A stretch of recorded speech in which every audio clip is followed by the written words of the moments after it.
Hello everyone! In this series of videos, I'm trying to give an outline of some of the famous literary groups in English literature. The characteristic features, literal importance, and major writers of each group became familiar for you through these videos. So don't miss it. First part of this video series is about 14th and 15th century literary groups. Three major groups are being discussed today. First is Lollard. I hope you heard that word, right? Before going on to the details of Lollard, we need to know something about John Wycliffe. Who is he? Wycliffe was believed to be born at Hibswell near Richmond in Yorkshire. He was an Oxford professor who claims that Bible is the supreme authority and challenges the powers of clergy, which forced him to face many problems. But he remained undisturbed and continued to write until his death in 1384. His translation of the Bible into Middle English is an inspiration to many of his followers. Wycliffe's ideas in its extreme forms were adopted by the Lollards, a movement that spread rapidly after his death. He was the one standing at the close of a long series of Latin writers and as an English writer early in the fire. He belongs partly to the age that was going out, partly to the age that was coming in. Lollard movement, which was also known as Lollardy or Lollardism, was a pre-Protestant Christian religious movement that existed from mid-14th to 16th century English Reformation. Reform of Western Christianity was the demand put forward by Lollards. Lollard or Lollardy was the nickname for those without an academic background, educated only in English. Alternative Wycliffite are those with academic background. Lollard is the term coined by the Anglo-Irish cleric Henry Crump, while religious and secular authorities like Thomas Arundel, who is the Archbishop of Canterbury, assisted by Henry Le Despenser of Norwich, opposed Lollardies. Thomas Latimer, John Trussell, Louis Clifford, Sir John Peach, Richard Stoll, Reginald Hilton, William Neville, John Clanwo were the principal Lollard knights. They formulated their beliefs in the 12 conclusions. First is state of the church, then priesthood, clerical celibacy, transubstantiation, exorcisms and hallowings, clerics in secular offices, prayers of the dead, pilgrimages, confession, war, battle and crusades, female vows of continence and abortion, arts and crafts. Chaucerians, a 15th century group of English writers and associated texts written after Chaucer's death. Chaucer's form, content, tone, vocabulary, and style are all reflected in the works of these Chaucerians.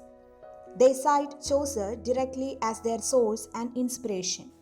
The anonymous texts include the so-called Chaucerian Apocrypha, where the Tale of Gamelin, the Tale of Berin, La Belle Dame Sans Mercy, The Cuckoo and the Nightingale, The Assembly of Ladies, The Flower and the Leaf, and The Court of Love.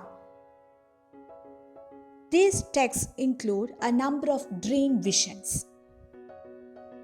John Lydgate, George Ashby, George Ripley, Stephen Hawes, Thomas HOCCLEVE, Henry Bradshaw, Thomas Norton were the famous English Chaucerians.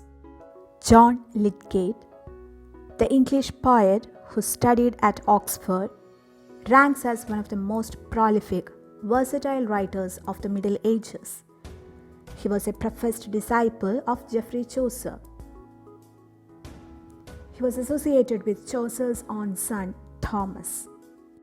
Artificial diction and obvious moralizing marks his poetry, but it represents the attitudes and tastes of his time. These are his major works. English poet Thomas HOCCLEVE was born probably in 1368 or 9. He worked as a clerk for more than 24 years. Nothing is known of his family, but his name may come from the village of HOCCLEVE in Bedfordshire. His poems is that they are the characteristics of his time.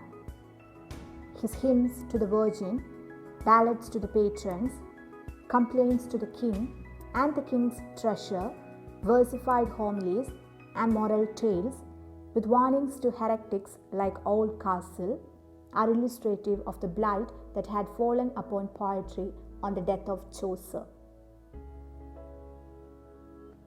He says simply what he means and does not affect what he does not feel.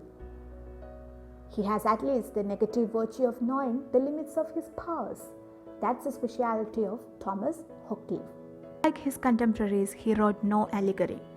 His 7-line and 8-line stanzas, to which he limited himself, are perhaps more frequently reminiscent of Chaucer's rhythm than are those of Lydgate. These are his famous works. George Ashby is commonly thought of as a writer of political verse, or at least a writer involved in the politics of his day. In spite of its apparent historical circumstance, Ashby's poem is more thoroughly literary. It is worth noting that in all his surviving work, he wrote in the same form, rhyme royal. Ashby names Chaucer, Gower, and Lydgate as his models. These are his famous works.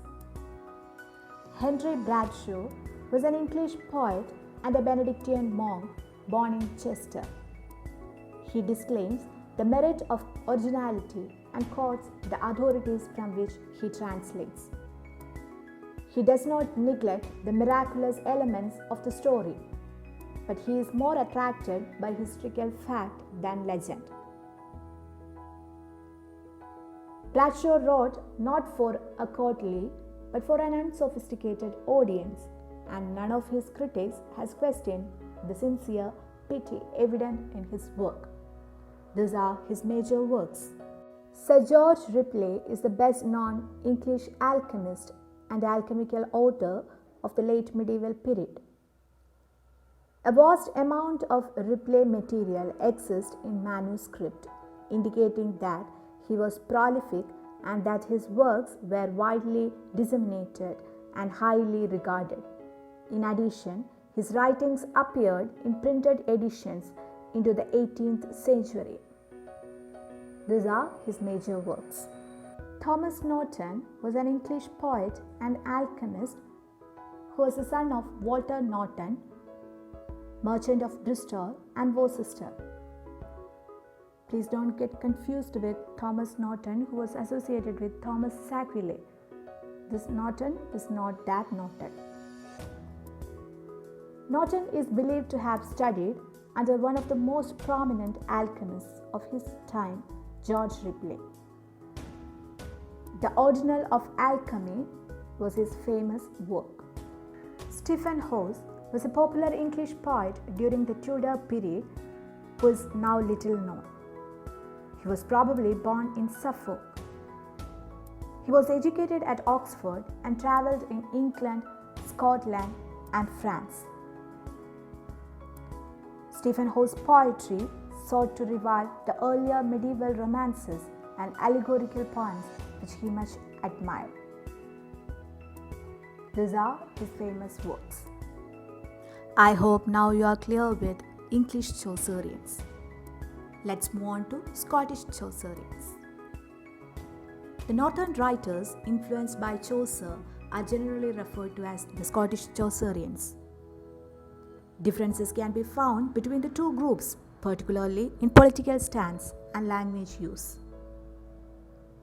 Chaucer's influence on 15th century Scottish literature began towards the beginning of the century with King James I of Scotland. This was regarded as the first phase of Scottish Chaucerianism. It was followed by a second phase, which includes the writers like Robert Henryson, William Dunbar, and Gavin Douglas. King James I of Scotland wrote The King's Choir, a series of courtly love poems written in rhyme royal stanzas. This poem is not merely a conventional application of Chaucer's courtly writing. It also introduces to Scottish literature the discourse of subjectivity, in which the first person is the subject of the poem. This poem is a kind of autobiography in which he explains his experiences in English captivity. In his poems, he narrated the story of his love sincerely, no doubt, but not with the dramatic realism of Chaucer. He mixes much allegory with reality. His writings reflects the beginnings of a Scottish national identity. Next Scottish Chaucerian is Robert Henryson. Although there are many similarities between the subject matter and refinement of verse in Chaucer and Henryson, the latter poet transcends literary imitation and brings his own Scottish nationalism into his writings. Henryson's work concentrates on more local issues in Scotland, which gives his work a more popular quality than Chaucer's. He is one of the first to write in the idiom that later comes to be known as Scots. His greatest achievement is his work The Testament of Cressida, which is a critical rewriting of Chaucer's Troilus and Cressida. As William Dunbar belongs to the latest medieval phase, his work is quite far from that of Chaucer's. He is even credited with the first printed use of the word fuck. He does not utilize the Chaucerian palinode or retraction. His works recalls The Wife of Bath and The Merchant's Tales. Dunbar's poems fall into two main divisions, the allegorical and the occasional. Both show the strength of Chaucerian tradition, the former in a more immediate way, the latter in the continuance of the satirical, moral and religious themes of the shorter poems of Chaucer's English followers. Gavin Douglas has been frequently described as the embodiment of the fullest and also the first among Scottish poets of the principles of neoclassicism. He was the third son of Archibald, 5th Earl of Angus. Recently, one critic said that no poet, not even Dante himself, ever drank more deeply of the spirit of Virgil than Gavin Douglas. Douglas's The Palace of Honor is loosely modeled on Chaucer's The House of Fame. His most famous work is his translation of Virgil's E-Litt. So that's all about 14th and 15th century literary groups. Thank you for watching. Don't forget to like, share and subscribe.